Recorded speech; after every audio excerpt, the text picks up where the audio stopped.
ya miso ya mboka oyo etangisi makila mingi yawe.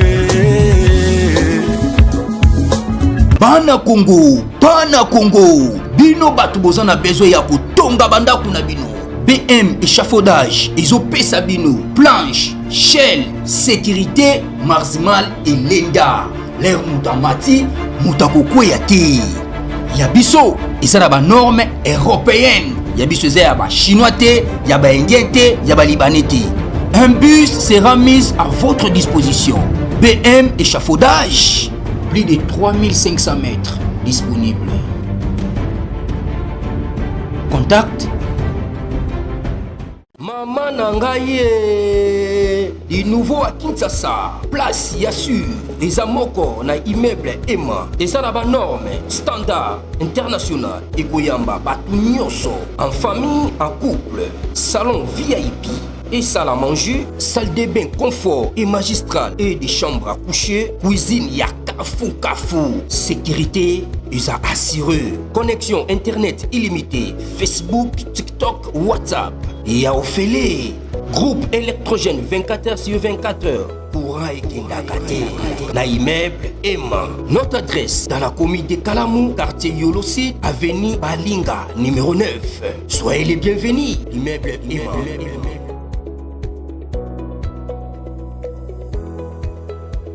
Bote bandeko balandi ya magazine d'actualité qui chez vous puisque nous sommes libaku ya kolanda biso na mukolo ya lelo toza lelo vendredi le 5 décembre 2025. Bienvenue à ce nouveau numéro. Partagez massivement, tout partagez cette like, partageons.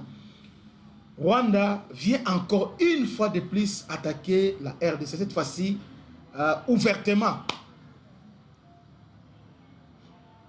Le Rwanda a attaqué la RDC ouvertement aujourd'hui. Quelle provocation! Juste hier, tu as signé accord d'intégration économique avec le Rwanda. En prenant ça dans la trompe. Aujourd'hui, un Rwandais déterminé qu'à Bazoua ouvrir. Ils nous ont surpris ce matin. Il y a un endroit quand je disais ça depuis 3 jours, je disais qu'il ne faut jamais réfléchir. Ces gens, il fallait toujours créer cette union. Il fallait toujours que patrouille aérienne est toujours permanente. Ce matin, ils ont attaqué sur tous les fronts. État-major général, il y a armée rwandaise, Baïkotia, quartier général à Bouragama. Où la frontière avec Kamagnola, ils sont là-bas, des places, bâties quartier général là-bas. C'est là maintenant qu'ils ont installé un système multi, roquettes, canons, drones, plaçant au Kuna. Et quand je dis, ils nous ont attaqué ce matin, effectivement, ils ont attaqué. Exactement, Moni, ce qui s'est passé au mois de janvier, lorsqu'il y avait, comment ça s'appelle? Lorsqu'il y avait résistance dans le niveau Saké, la façon dont ils nous ont attaqué, exactement, même mode opératoire. Quand on a attaqué en janvier, d'abord, en 12 et 13, ils ont entré pour épauler et ce qu'ils veulent faire, ce qu'ils sont en train de faire encore présentement, na plein arrosisi. Rwanda maintenant entre ceux qui RDC Tolamou quitté ouvrir à Zokende. Parce que ce matin, drone et outils Rwanda, les drones qui viennent directement à Rwanda, peut bombarder position de FARDC. Je dis bien, drone et outils Rwanda et bombarder position de FARDC.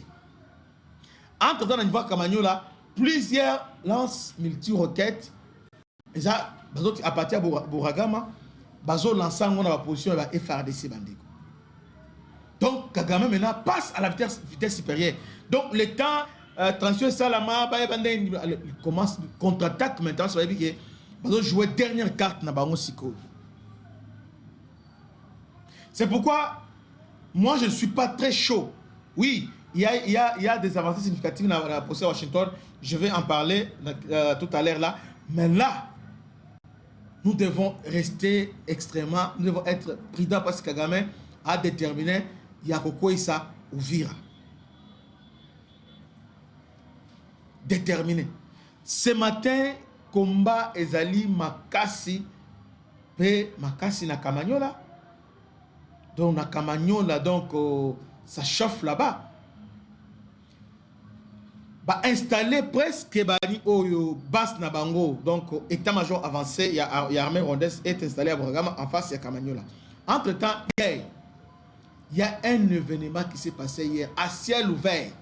Avant d'attaquer Bissolelo, bah côté par Goma. Donc plus de 20 camions rwandais, non 24 camions rwandais, bah outi Goma, bah côté par Grande Barrière, bah yenani bah côté Goma. À la partie à Goma, Bazui, bateau Amani, il y a Kabila, ils ont traversé lac Kivu. Alors, Bayena Bukavu. Butu, Bayena Baba Koti Nyangezi, Bamusu Bakena Baba de renforcer Bataka Manyola. Et Bamusu Bakena Nakota Mudaka. C'est renforcé. Mais la question que je me pose, pendant l'armée rwandaise, Bakoti, on peut comprendre que mais Kolonga Gomba Bakot Pena Mai la Kivu Baye Penza avec bateau Amani ya Kabila. Suivons d'abord des paroles en l'air. Suivons ce qui s'est passé hier. Bateau Amani ya Kabila Ndenge ils ont transporté Basoda en Goma Bazokende Bukavu. Suivons. Ba M23 wale wanaingia banakuya ba M23 biko sawali le 4 décembre 2025 sai na 16h45 wanaingia sai mulaki Kivu, wanatoka Goma banakia Bukavu biko sawa wanaleta renfort, ndio hapa wanakuya kabisa sai vitu viko nguvu Bolandi bomoni bateau. Donc c'est ça maintenant notre faiblesse Yangwana, fait ça congolais Yangwana. Nous sommes trop en faiblesse au niveau pour la ligne. Parce que qu'est-ce que nous contrôlons finalement? Balonga Goma, plus de 24 camions, Bakoti Goma, Bayeti nani na bateau, Bakoti, Bangon Bazoya. Hein? Dès que pendant que je parle, donc tu as cette image. Talandenge bazokende bazokota talandenge bazokota ba M23 wale wanaingia sai ba M23 biko sawali le 4 décembre 2025 sai na 16h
avancé na bango wapi na Gisenyi bazo lancer bazo appuyer. Donc on là ba arme lourde ya Rwanda, donc artillerie lourde ba tiangwana pour appuyer maintenant bande kona bango. Mais la question que je me pose, Rwanda fait ça à découvert, donc bazo sala yango. Mais où sont les drones, où sont les Congo et Zambo bon ils pour les donc les voisins bakoya. Donc c'est-à-dire on dit que maintenant si on va se justifier, les Rwandais nous attaquent. Communiquer, on a ceux qui ne peuvent pas se communiquer à Bongo. En tout cas, cette moutopée, il faut que pendre. Il doit être pendu. Mais qu'est-ce que vous faites? Les Rwandais vous attaquent, qu'est-ce que vous faites? Parce que là, aujourd'hui, il nous a attaqués. Et puis, ce qui est curieux, on a tout normalisé. Nyonso est comme normal. Rwanda, Koti, a attaqué. Donc, tout le monde est normal. On voit ça normal. Ah bon, ils sont normal. On a tout relativisé. C'est un acte grave d'agression. Donc, ça, c'est grave. Un acte grave. Au Sengeli, Toganga, on a face du monde. Bah, Koti, non, pas Toganga, mais on doit riposter de la plus belle manière. Riposte et Sengeli est dans la penza à la hauteur. On doit riposter. Makambo et Kosura Boete que ces gens continuent à nous attaquer, parce que oui, dans le Vungilelo, population en débandade. Population en débandade. Tant nous, na on va se diriger, on va se diriger avec Kamanyola, Koti, Rwanda. Tu as vu cette image wana ya stop wana image wana ya Rwanda. Dans la population congolaise en détresse.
Mes chers frères et sœurs, Congolais et Congolaises,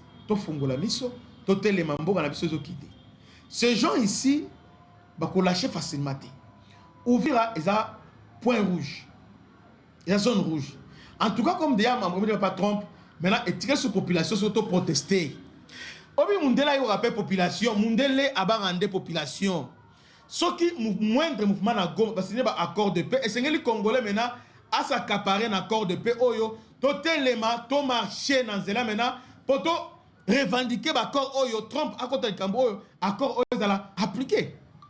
Si aujourd'hui on peut marcher dans l'ambassade des États-Unis, non pour piller, mais pour aller dire dans l'Amérique, pour dire voilà, on a signé en bonne foi, mais voilà Kagame, nous avons continué à violer le territoire. Il nous a attaqués. Attaqué Bisso. Pourquoi moi je dis ça? Pourquoi moi je dis ça directement? Il nous a attaqué, c'est pas donc à ça la honte, mais il y a les présidents Sikoyo même sur l'anti communiqué avec faire des lobby. Ils reconnaissent que les Rwandais les attaquent à partir de Bourakam. Mais aujourd'hui ce n'est pas le cas. Aujourd'hui maintenant installer bani na bango nyonso donc artillerie ils ont installé et puis drone et drone ils ont. Et puis, ils ont tenté de piéger les drones. Il y a RDS parce qu'on a installé notre quartier général à partir de Bujumbura. Maintenant, ils visent maintenant Bujumbura. Et moi, je Congolais. Moi, je ne suis pas très chaud. Moi, j'ai besoin que... Parce qu'à quelque part, il y a une chose que je ne comprends pas. L'incapacité du gouvernement de renverser la tendance. Ça est impardonnable. Mais les gouvernements... Pendant 9 mois au Goma, non seulement vous allez forte pour récupérer Goma, mais pour protéger les fils qui vont vous protéger pour comment? Pas ça. La victoire périodique, comme on est bon, c'est pas ça.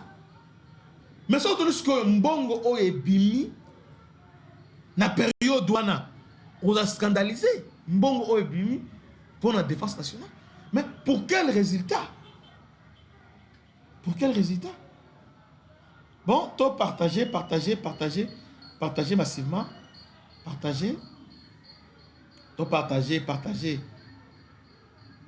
massivement. En tout cas, ça chauffe. Donc, combat Ezama casse la minute on a le vungi. Donc, balancer, banini, ils veulent attaquer la population en débandade. Ils vont attaquer par l'icolo. Parce que ils sont d'abord ils ont récupéré Katogo là, na partie à Balimba récupérer Yango. Mais le FRDC tient bon. Tenez bon jusqu'à présent. Mais on a besoin de l'appui aérien Yamakasi.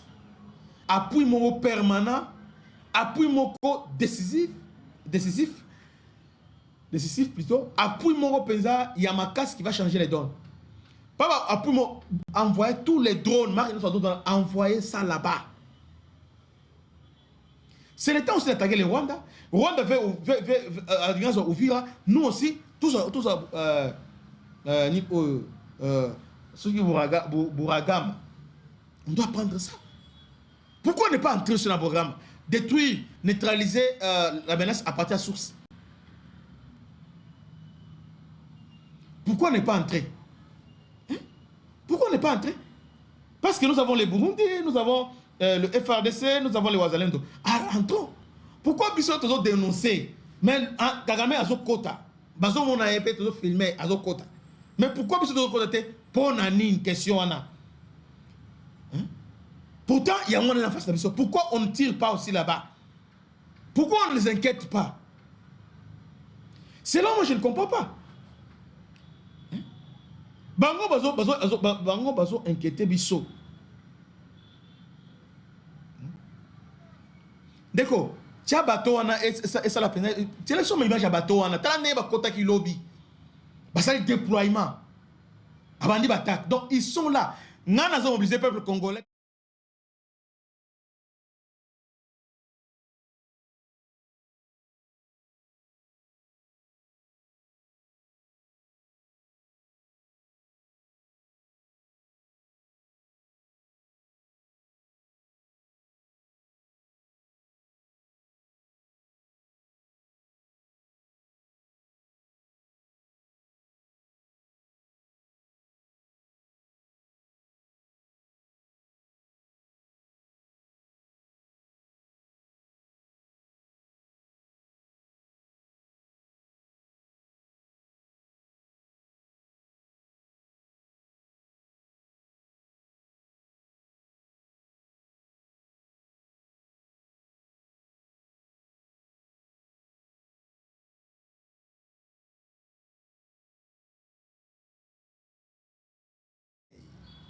Bande de ba journaliste, bande de cognos sur ce que vous allez. To fongola mission loko. Il y a un plan diabolique. Rwanda pour naïe les 15 Seigneurs Ouvira. Ouvira est commis servir là-bas, c'est ils veulent imposer ils veulent imposer leur loi sur le Grand Lac. Balingi ba renverser Ndachimi. C'est pourquoi ils veulent à tout prix prendre Ouvira. Voyez? Kaziba no mona kilobi Kaziba donc Kaziba justement nandolo wa Kaziba pour permettre à partir likolo ba yana appui na niveau ya Luvungi donc ba information ça bino AOP analyse sur salaka izalaka exact tu vois comment ces gens là opèrent. Mais ce qui me fait mal au cœur, okay, ce sont ces gens là qui ont imposé règles. C'est eux qui imposent les rythmes. So alobi ke bando attaquer na Walikale, vous êtes à Walikale. Mais qu'est-ce que nous faisons? Si vous attaquez les Mikolo na Walikale, attaquer tolali. Alors que nous devons les déloger dans petit. Il faut déloger bango na Bouleusa, tout déloger bango na Kalembe. Mais le bango attaquer alors biso tolali, nous sommes respectés des systèmes élevés. Alors que Kagame ne respecte pas les systèmes élevés. Ils ont respecté. Chaque jour. Chaque jour. Ça fait très mal. Oh, Bandeko. Intensité à combat. Violence à combat. 2 jours. Oh, lobina lelo. Non, ça craint. il y a dégâts humains moko, perte en vie humaine moko au Saranati. Babom oba Rwandais bazo bois qu'on a des ordres. Oh, les Rwandais, bazo en population congolaise, c'est comme si est-ce qu'on a personne pour nous défendre? Mais les gouvernements ont voté qui dit non. Les députés ont installé le gouvernement pour justement normalement pour défendre Bisso. Il est temps, tous pour se faire le Bisso. Toi, non, côté bombarder Rwanda, bombarder tout cas du solo. Mais rien. Nous prenons à témoin de faiblards. Vous n'êtes là que pour détourner l'argent. Nous prenons à témoin. Vous prenez à témoin qui? Pourquoi les Rwandais ne prennent pas à témoin? Pourquoi Rwanda a le discours Rwanda? Rwanda dit clairement que pour sa sécurité, il y a priorité des priorités. Mais chez nous, quelle est notre priorité? On n'a aucune priorité. Aucune priorité. On doit... Parce qu'il n'y aura pas le développement sans la sécurité. Or, la sécurité, ce n'est pas les autres. Aux États-Unis, Russie, sécurité, non. C'est nous-mêmes d'abord, gouvernement sénégalais, notre plan, notre vision, notre stratégie pour sécurité à Congo. De quoi moi je crois que je suis en direct. Tant que par élégance, on laisse d'abord. Papa, je suis en direct.